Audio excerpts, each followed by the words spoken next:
జీవన్ రెడ్డి అనే అతనికి 2018 ఓడిపోయాడు, 2023లో ఓడిపోయాడు. 2018 ఓడిపోయాడు, 2023లో కూడా ఓడిపోయాడు. మరి కేసీఆర్ ఏమో కేటీఆర్ అంటూ మరి 2023లో ఎమ్మెల్యేలుగా పోటీ చేస్తే మరి బీఆర్ఎస్ పార్టీ 2023లో ఓడిపోయింది అసెంబ్లీ ఎన్నికల్లో. తర్వాత మళ్ళీ పార్లమెంట్ ఎన్నికలు వస్తే బీఆర్ఎస్ పార్టీ అడ్రస్ లేకుండా పోయింది.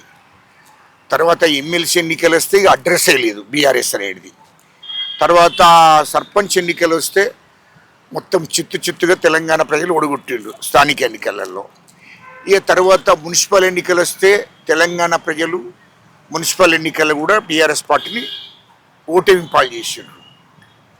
ఇక మరి ఇంకెక్కడిదే బీఆర్ఎస్ నాకు అర్థం కాలేదు. రాష్ట్రంలో బీఆర్ఎస్ అనేది అడ్రస్ లేకుండా పోయింది. ఇంకా బీఆర్ఎస్ కేటీఆర్ ద్వారా హరీష్ రావు ద్వారా మళ్ళా ఈ రాష్ట్రంలో తెలంగాణ ప్రజలు కానీ ఎస్సీలు, ఎస్టీలు, బీసీలు, మైనార్టీలు, రెడ్లు నమ్ముతారా? వీళ్ళని రాణిస్తారా? దొరల గడిలను పలుగొట్టే తెలంగాణ ప్రజలు విముక్తి అయినరు. అటువంటి దొరల గడిలను మళ్ళీ దొరల గడిలకు తాళాలు వేసి ఈ రాష్ట్రం నుంచి తరిమేయాలన్న లక్ష్యంతో తెలంగాణ ప్రజలు ఉంటే ఇంకా వాళ్ళు మేము అధికారంలోకి వస్తాము ఎవడెత్తాడు? ఓ పని చేయి జీవన్ రెడ్డి గారు, నువ్వును ఆ దొరలంతా కలిసి ఆ కేసీఆర్కు ఓట్లేసుకోండి. 99% ఉన్న వాళ్ళు అందరూ కాంగ్రెస్ పార్టీకి వాళ్ళు ఇస్తారు. జీవన్ రెడ్డి గారు గుర్తుపెట్టుకోండి, అన్న తిన్నింటి ఆశలు లెక్క పెట్టకు. జీవన్ రెడ్డి గారు మొదలైతే మీరు తిన్నింటి ఆశలు లెక్క పెట్టుకోండి. కాంగ్రెస్ పార్టీ 42 సంవత్సరాలు కాంగ్రెస్ పార్టీ అన్నం పెట్టింది నీకు. ఇప్పుడు జీవన్ రెడ్డి గారి వయసు 77 సంవత్సరాలు. ఆయనకు రాజకీయ భిక్ష పెట్టింది కాంగ్రెస్ పార్టీ. కాంగ్రెస్ పార్టీకి ఆయనేం చేయలేదు జీవన్ రెడ్డి గారు. కాంగ్రెస్ పార్టీ ఆయనకు చేసింది. కాంగ్రెస్ పార్టీని విమర్శన చేయడం తగదు నీకు.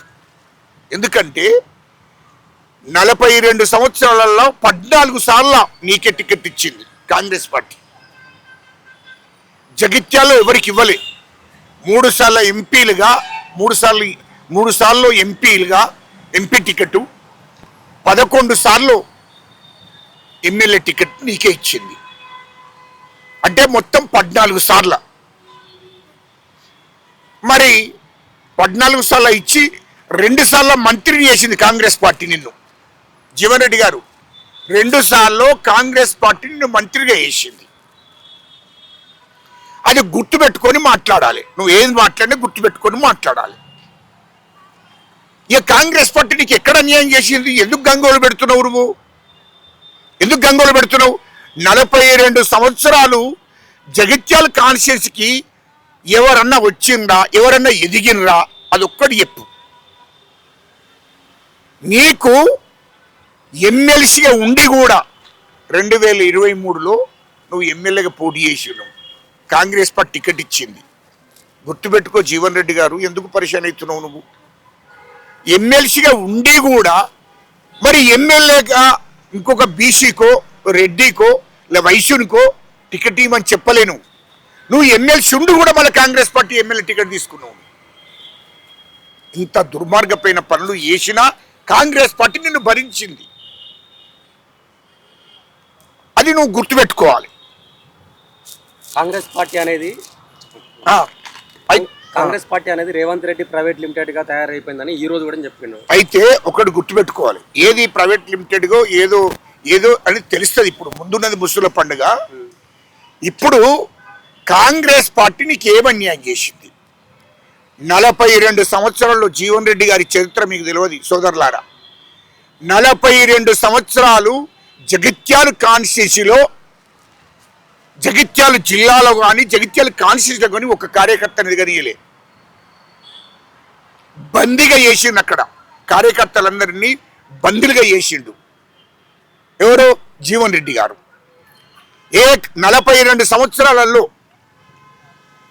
అక్కడ జగిత్యాల కాన్స్టిట్యూన్సీ వాళ్ళు కానీ జగిత్యాల జిల్లా వాళ్ళు కానీ ఎక్కడన్నా రాష్ట్ర పిసిసి కమిటీలో ఉన్నారా?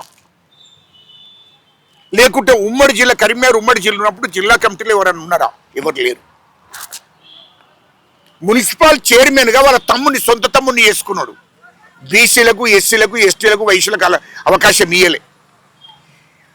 ఆయన ఎప్పుడన్నా కాంగ్రెస్ పార్టీని మీదేసుకొని జగిత్యాల కాన్స్టిట్యూన్సీలో కానీ జగిత్యాల జిల్లాలో కానీ ఎప్పుడన్నా జడిపి చైర్మన్ గెలిపించినవా? ఆ జగిత్యాల జిల్లాలో ఒక ఎమ్మెల్యేని గెలిపించినవా? ఆ జగిత్యాల నుంచి వెళ్ళి ఎవరినైనా ఎంపీగా గెలిపించినవా? ఎవరైనా జడిపి చైర్మన్ గెలిపించినవా? నువ్వు 2 సార్లు రాష్ట్రంలో ఉమ్మడి రాష్ట్రం ఉన్నప్పుడు 2 సార్లు మంత్రివి. కాంగ్రెస్ పార్టీ నీకు అవకాశం ఇచ్చింది. 2 సార్లు మంత్రివి అయితే ఎన్నాడన్నా ఆ జగిత్యాల కాన్స్టిట్యూన్సీ నుంచి జగిత్యాల జిల్లా నుంచి ఎవరికైనా నామినేటెడ్ పోస్ట్ ఇప్పించినవా? ఎవరికైనా కనీసం డైరెక్టర్ ఇప్పించినవా? ఇవన్నీ ఎందుకు చేయలేదా? నువ్వు జగిత్యాల కాన్స్టిట్యూన్సీ ఉన్న కార్యకర్తలకు 42 సంవత్సరాలు నీకు ఎట్టి సాగిరి చేసిండ్రు. కాంగ్రెస్ పార్టీ జెండా మోసిండ్రు. అటువంటి వాళ్లకు ఏనాడు కూడా జడిపి చైర్మన్ కానీ లేకుంటే నామినేటెడ్ పోస్టులు కానీ లేకుంటే పార్టీ పదవులు కానీ ఒక్కడికి కూడా నువ్వు రానియలే.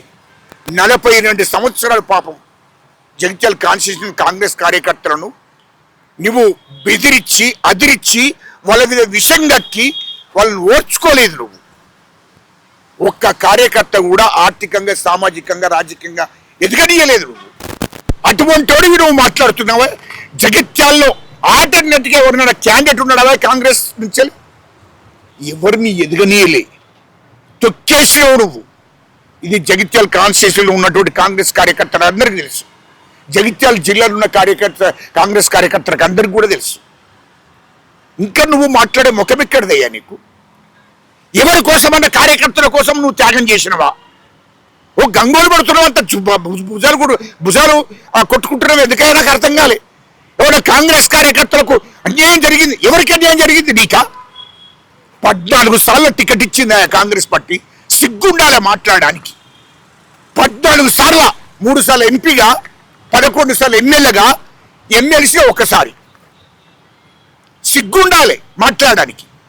కాంగ్రెస్ పార్టీ నీకు ఏనాడు కూడా కొదవ ఏలే. నీకు అన్ని పదవులు ఇచ్చింది. 2 సార్లు మంత్రిగా వేసింది. ఇంకా సిగ్గు లేకుండా నాకేదో అన్యాయం అంటే 77 ఏళ్ళు వచ్చింది. ఇక ఎప్పుడు నీకే మంత్రి పదవులు, ఎప్పుడు నీకే పదవులు కావాలి. కానీ ఇక బీసీలకద్దు, ఎస్సీలకద్దు, ఎస్టీలకద్దు, ఇంకో వేరే రెడ్లకద్దు, ఎవరికి ఆ దుఃఖం నీకే ఇచ్చుకుంటావు వాళ్ళ కాంగ్రెస్ పార్టీ. నీ వయసు 77 సంవత్సరాలు. 77 సంవత్సరాలు నాకు కూడా నీకు టికెట్ ఇచ్చుకుంటేనే వచ్చింది. ఏమన్యాయం చేసిందయ్యా? పోనీ నువ్వు ఎమ్మెల్సీగా ఉన్నావు. 2018లో ఎమ్మెల్సీగా నిలబడ్డావు. ఎమ్మెల్సీగా 2019లో ఎమ్మెల్సీగా నిలబడ్డావు కదా, ఎమ్మెల్సీకి గెలిచినావు కదా. మరి కాంగ్రెస్ పార్టీ టికెట్ ఇంకోళ్ళకి ఇవ్వని ఎందుకు అడగలేదా? నువ్వు ఒక బీసీకి ఏవయా, ఒక వైసీకి ఏవయా, ఇంకో రెడ్డికి ఏవయా అని ఎందుకు అడగలేదా? ఏ కార్యకర్త కోసం త్యాగం చేసినవాను? అంటే నీకు 77 సంవత్సరాలు అయినా కూడా నీకు పదవి కావాలి, నీకు అధికారం కావాలి. కాంగ్రెస్ పార్టీ కార్యకర్తల కోసము, జగిత్యాల ప్రజల కోసము నువ్వు కొట్లాడేది కాదు. నీ పదవి కోసం బాధ. ఆ బాధ అంతా నీ పదవి కోసమే. ఇది ప్రజలకు తెలుసు. జీవన్ రెడ్డి గారు ప్రజలందరికీ కూడా తెలుసు. రేవంత్ రెడ్డిని గద్దె దింపే వరకు నేను నిద్రపోను. అక్కడ ఉన్నటువంటి గద్దె మీద ఖచ్చితంగా నేను ముఖ్యమంత్రిగా కేసీఆర్ చేసేంత వరకు కేసీఆర్ నన్ను ప్రేమగా అన్నాను పిలుస్తాడు. బీఆర్ఎస్ పార్టీలో చేయడం ఆకాంక్ష అని చెప్పాడు. ఒకటి గుర్తుపెట్టుకోండి, దేవుడే తనని పంపించాడని కేసీఆర్. జీవన్ రెడ్డి అనేటోడి గురించి తెలంగాణ ప్రజలకు కాదు, కరీంనగర్ జిల్లా ప్రజలకు తెలుసు, జగిత్యాల జిల్లా ప్రజలకు తెలుసు.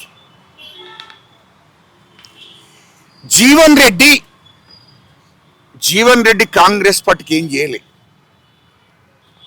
కాంగ్రెస్ పార్టీ ఆయనకు చేసింది ఒక్కటి. నేను ఇంకోటి అడుగుతా, ఎక్కడన్నా ఈయన జగిత్యాల జిల్లాలో ఏ కాన్స్టిట్యూన్సీలో 42 సంవత్సరాలు ఒక ఎమ్మెల్యేని గెలిపించిండా, ఒక ఎంపీని గెలిపించిండా? అది చెప్పానండి. పోనీ కాంగ్రెస్ పార్టీ బాధ్యతలు ఎత్తుకున్నాడా?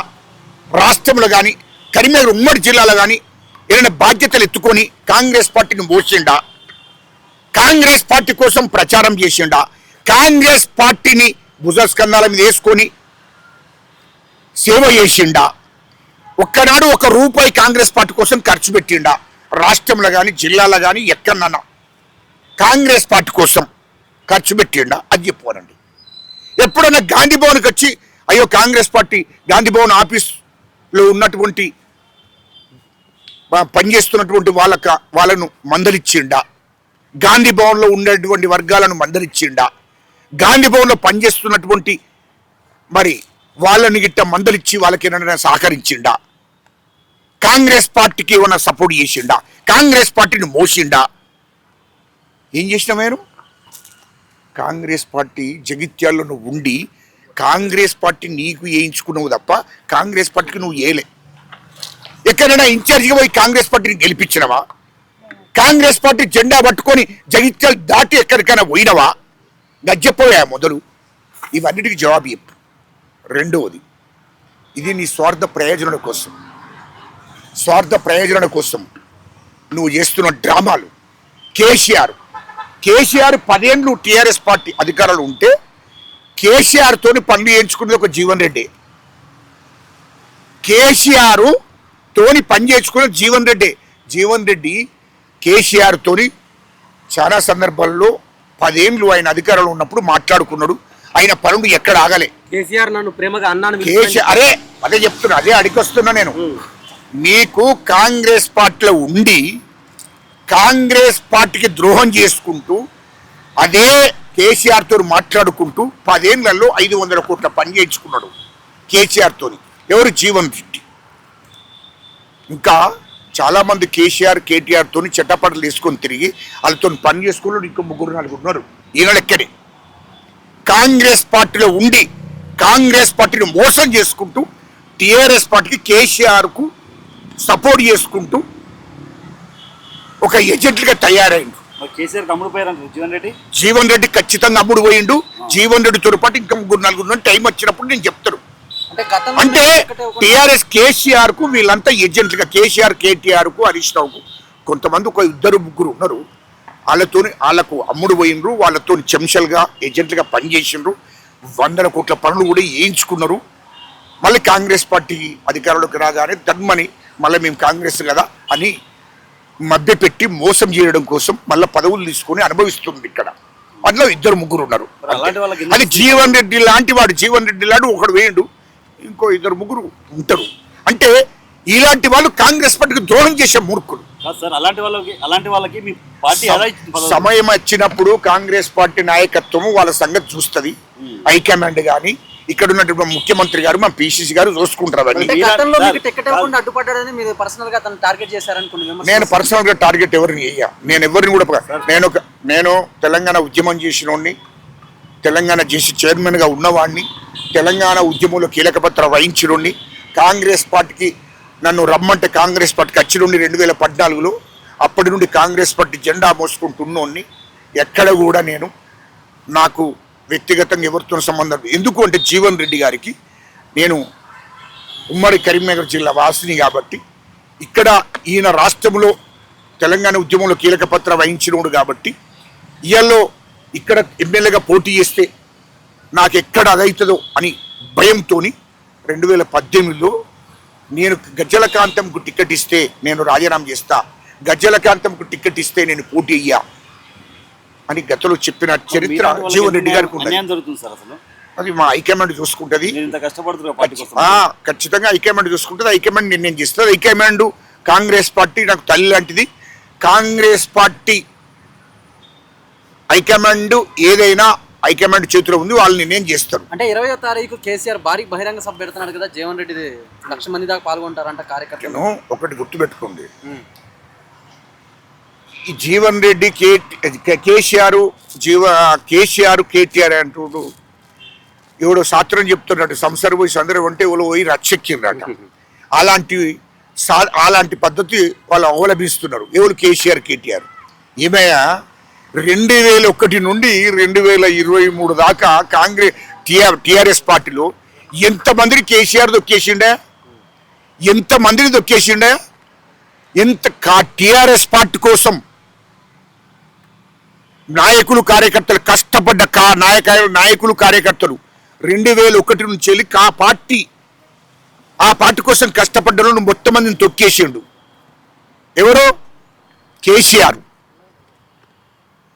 అందులో జయశంకర్ లాంటి వాడిని, ప్రొఫెసర్ జయశంకర్ లాంటి వారిని, అదేవిధంగా విజయశాంతి లాంటి వారిని, విజయశాంతి లాంటి పార్టీని అందులో విలీనం చేసుకొని విజయశాంతి గారిని నమ్మించి మోసం చేసిండు, నమ్మించి రాజకీయాల్లో మోసం చేసిండు.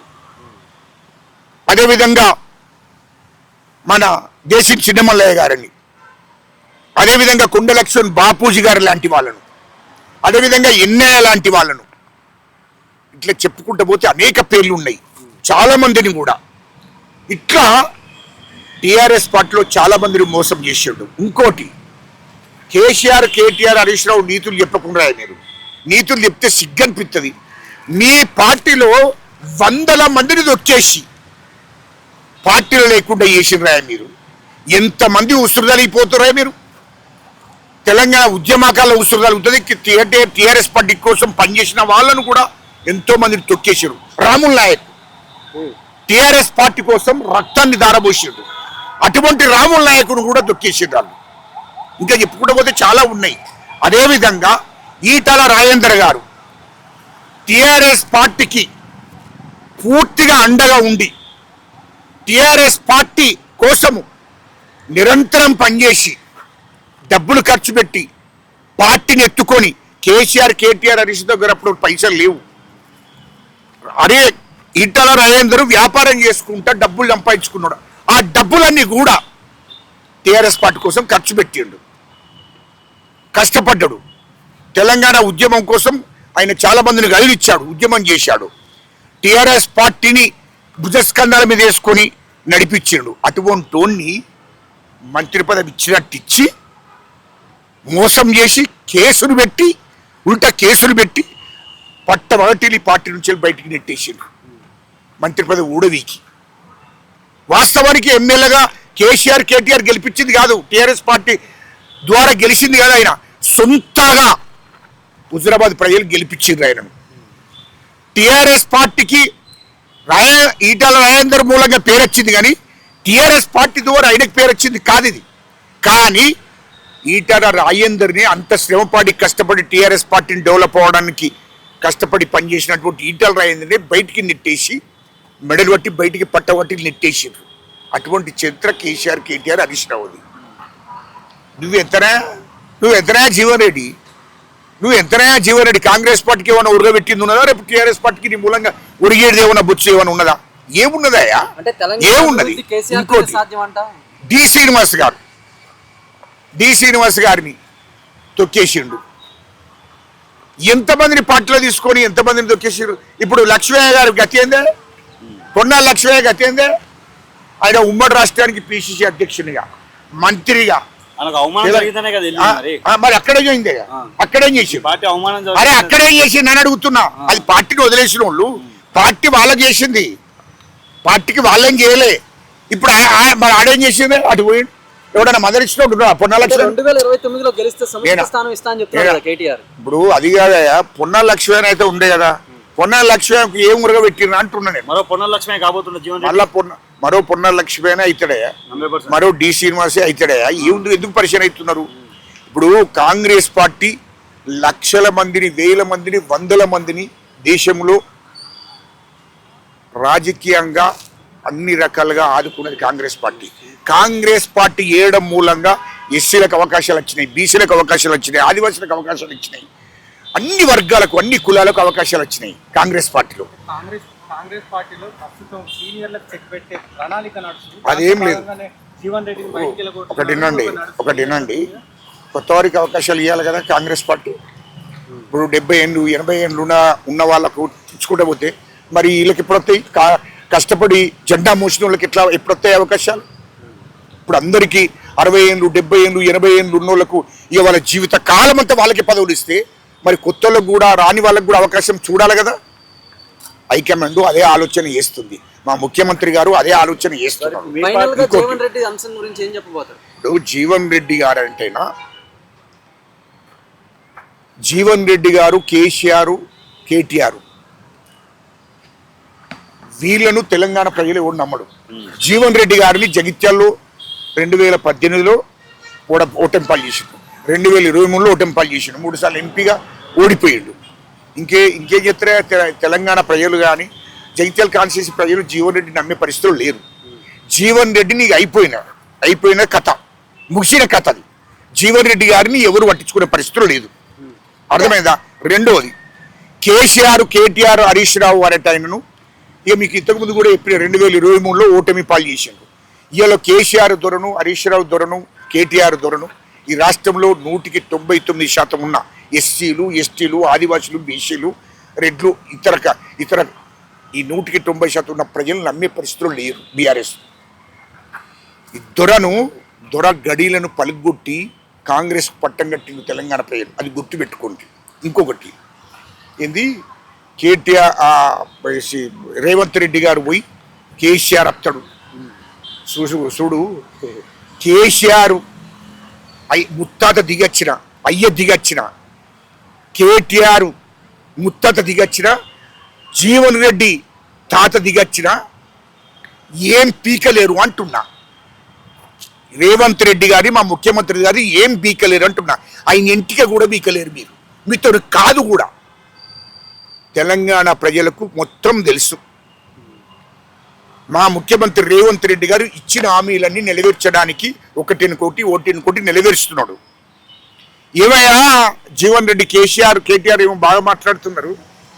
కేసీఆర్ దళితుడిని ముఖ్యమంత్రి చేస్తారని చేసిండావే?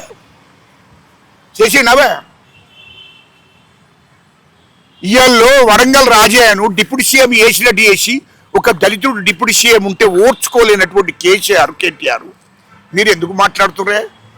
బయటికి పదవిని ఊడబెక్కి బయటికి నెట్టేసిండ్రు అంటున్నా. ఇలాంటి మీరు ఎన్ని చేసిండ్రా? ఈ రాష్ట్రంలో తెలంగాణ ఉద్యమకాలను అణిసివేసిండ్రు, నీ టీఆర్ఎస్ పార్టీలో పనిచేసిన కూడా అణిసివేసిండ్రు. తెలంగాణలో ఉన్నటువంటి ఎస్సీలను, ఎస్టీలను, బీసీల మీద ఉక్కుపాదం మోపిరు కేసీఆర్, కేటీఆర్, హరీష్ రావు. మీరు గుర్తుపెట్టుకోండి. రెండోది ఇయాలో నేను చెప్తున్నా, కాంగ్రెస్ పార్టీ కోసం పనిచేసినటువంటి వారికి హైకమాండ్ ఎప్పుడు కూడా మర్చిపోదు, అందరికీ న్యాయం చేస్తుంది.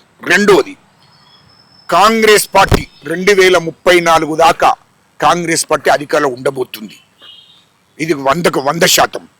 ఎవరు కేసీఆర్, కేటీఆర్, హరీష్ రావు, జీవన్ రెడ్డి లాంటి వాళ్ళు 100 మంది వచ్చినా ఏం పీకలేరు అంటున్నా. 100% కాంగ్రెస్ పార్టీ గెలుతుంది. మా ముఖ్యమంత్రి రేవంత్ రెడ్డి గారే మళ్ళా ముఖ్యమంత్రి అవుతాడు. 2034 దాకా మా రేవంత్ రెడ్డి గారే ముఖ్యమంత్రి. అయితే ఏం చెప్తారు? ఏం బీకేదే ఉన్నది? మీరు ఒక్కటి గుర్తుపెట్టుకోండి, వాస్తవాలు మాట్లాడుకోవాలి. తెలంగాణలో కాంగ్రెస్ పార్టీ కోసం కాంగ్రెస్ పార్టీ భుజస్కంధాల మీద తీసుకొని ఎవరు పనిచేసారు అంటున్నా. మా ముఖ్యమంత్రి రేవంత్ రెడ్డి గారు, మా శ్రీధర్ బాబు గారు కాంగ్రెస్ పార్టీ రక్తం వాళ్ళ లోపల ఉన్నది కాబట్టి కాంగ్రెస్ పార్టీని మీదేసుకొని కాంగ్రెస్ పార్టీ కార్యకర్తలకు ప్రజలకు అండగా ఉన్నటువంటి వాళ్ళే మా ముఖ్యమంత్రి రేవంత్ రెడ్డి గారు, మా శ్రీధర్ బాబు గారు. ఇది వాస్తవాలు మాట్లాడుకోవాలి. కాబట్టి మా శ్రీధర్ బాబు గారు ఐటీ శాఖ మంత్రి, మా శ్రీధర్ బాబు గారు ఎమ్మెల్సీగా ఇదే జీవన్ రెడ్డి గారిని ఎంబడేసుకొని పార్టీని భుజస్కంధాల మీద వేసుకొని నిజామాబాద్, కరీంనగర్ మొత్తం తిరిగి జీవన్ రెడ్డిని ఎమ్మెల్సీ గెలిపించిండు మా శ్రీధర్ బాబు గారు. ఇది వాస్తవం కాదా? జీవన్ రెడ్డి గారు చెప్పండి. జీవన్ రెడ్డి గారికి బాధ్యత లేదు, ఈ కాంగ్రెస్ పార్టీని ఎప్పుడు మొయ్యలే. కాంగ్రెస్ పార్టీ ఆయనను పోసింది. ఇయల్లో మా ముఖ్యమంత్రి రేవంత్ రెడ్డి గారిని ఏమంటున్నావు? రేవంత్ రెడ్డి గారు పోతాడా? నువ్వు కాదు, ఎవ్వరు జేజేలు దిగొచ్చినా మా ముఖ్యమంత్రి ఎంటిక కూడా బీకలేరు. ఖచ్చితంగా మా ముఖ్యమంత్రి గారే ఇంకా 10 ఏళ్ళు ముఖ్యమంత్రి ఉంటాడు. కష్టపడ్డాడు, పనిచేసిండయా. 4 ఏళ్ళు కాంగ్రెస్ పార్టీని రాష్ట్రం మొత్తం తెలంగాణ ప్రజలకు భరోసా ఇచ్చుకుంటూ తెలంగాణ ప్రజల కోసం పనిచేసిండు. కాంగ్రెస్ పార్టీ కార్యకర్తల కోసం పనిచేసిండు, కాంగ్రెస్ పార్టీ కోసం పనిచేసిండు. కాంగ్రెస్ పార్టీని మా ముఖ్యమంత్రి రేవంత్ రెడ్డి గారు భుజస్కంధాల మీద వేసుకొని ఆయన ఆస్తులు అమ్మేసి, ఆస్తులను తాకట్టు పెట్టి కాంగ్రెస్ పార్టీ రాష్ట్రం ఉన్న కాంగ్రెస్ పార్టీని కాపాడిండు. తెలంగాణ ప్రజలకు భరోసా ఇచ్చిండు. ఈ కాంగ్రెస్ పార్టీని ఈ రాష్ట్రంలో అధికారంలోకి తీసుకొచ్చిండు మా ముఖ్యమంత్రి రేవంత్ రెడ్డి గారే. ఇది వాస్తవం మాట్లాడుకోవాలి. ఆయన ఏబట్టి అధికారంలోకి వచ్చింది, హైకమాండ్ ఆయన నమ్మింది, రాష్ట్రంలో పార్టీని ఆయన భుజస్కంధాల మీద పెట్టింది మా హైకమాండ్ ఏం చెప్తే గదే వేసుకుంటూ వచ్చిండు. కాబట్టి ఇలా కాంగ్రెస్ పార్టీ అధికారంలోకి వచ్చింది, ఇది వాస్తవం. ఇవాళ నువ్వు చేస్తే అధికారులు గెలవరా జీవన్ రెడ్డి గారు? నువ్వే గెలవకపోతే నువ్వేం చేసినావా కాంగ్రెస్ పార్టీకి? జీవన్ రెడ్డి గారు నువ్వే ఓడిపోతావు, నువ్వేం చేసినావా కాంగ్రెస్ పార్టీకి? కాంగ్రెస్ పార్టీని మొత్తం భుజస్కంధాల మీద తీసుకొని ఇలా అధికారులకు తీసుకొచ్చింది మా రేవంత్ రెడ్డి గారు. రేవంత్ రెడ్డి గారిని నువ్వు కాదు, కేసీఆర్ కాదు, ఎవరేం పీకలేరు అని అంటున్నా. 100% కాంగ్రెస్ పార్టీని మీరు ఏం చేయలేరు. కానీ కాంగ్రెస్ పార్టీ మా సోనియా గాంధీ అమ్మ, మా రాహుల్ గాంధీ గారు, మా ప్రియాంక గాంధీ గారు, అంతకుముందు మా ఇందిరమ్మ, వీళ్ళు పార్టీ కోసం కష్టపడి రక్తాన్ని ఆర్పించిండ్రు, కష్టపడ్డరు, సెంటోర్చిండ్రు. ఆ పేరు మీదనే ఈ దేశంలో కానీ ఈ రాష్ట్రంలో కానీ అందరు గెలిచిండ్రు. అది గుర్తుపెట్టుకోవాలి. ఇవాళ మా ముఖ్యమంత్రి రేవంత్ రెడ్డి గారు ఇవాళ రాష్ట్రానికి ముఖ్యమంత్రి అయిందంటేనే మా సోనియా గాంధీ అమ్మ, మా రాహుల్ గాంధీ గారు, మా ప్రియాంక గాంధీ అమ్మ ఆ నమ్మకం ఉంచి వాళ్ళతోని కలిసి పనిచేసిన రేవంత్ రెడ్డి గారు. వాళ్ళు వెన్నంటున్నాడు, హైకమాండ్ ఏది చెప్తే ఆ ఆదేశాలను అనుసరించి కాంగ్రెస్ పార్టీని రాష్ట్రంలో తీసుకెళ్లి కష్టపడ్డాడు, కాంగ్రెస్ పార్టీని అధికారులకు తీసుకొచ్చిండు. 4 ఏళ్లలో జైలుకు కూడా పోయిండు, జైలుకు కూడా పంపించిండు. నేను జైలుకు కూడా పోయిండు. బిడ్డ పెళ్ళప్పుడు కూడా ఇంట్లో లేడు. అన్ని కష్టాలు పడ్డ, లాఠీ దెబ్బలు తిన్నాడు రేవంత్ రెడ్డి గారు. అన్ని కష్టాలు పడి కూడా పట్టు విడవలే. హైకమాండ్ ఏ ఆదేశాలు ఇచ్చిందో ఆ ఆదేశాలు అనుసరించి కాంగ్రెస్ పార్టీని అధికారులకు తీసుకురావాలి ఖచ్చితంగా అని చెప్పి ప్రజలకు భరోసా ఇచ్చి ఈ దొరల గడిలను పలిగొట్టి రాష్ట్రంలో కాంగ్రెస్ పార్టీని అధికారులకు తీసుకొచ్చిన మహానుభావుడే మా ముఖ్యమంత్రి రేవంత్ రెడ్డి గారు. అది గుర్తుపెట్టుకో. జీవన్ రెడ్డి గారు పగటి కళల గరకు నీవే ఓడిపోయావు, నీతో అయ్యేది లేదు, పీకేది లేదు. నువ్వు ఎంటిక కూడా బీకలేవు మా ముఖ్యమంత్రి గారిది. కేసీఆర్ కూడా ఎంటిక కూడా బీకలేడు. ఇక అయిపోయిన ముగించిన కథ.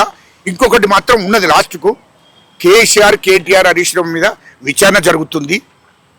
3 లక్షల కోట్లు రాష్ట్రాన్ని దోసుకున్నారు వాళ్ళు. అవి విచారణ జరుగుతుంది. వాళ్ళని మాత్రం ఖచ్చితంగా TR జైలుకు పంపుతాడు మా ముఖ్యమంత్రి రేవంత్ రెడ్డి గారు. అది గుర్తుపెట్టుకోని అని చెప్తున్నాడు.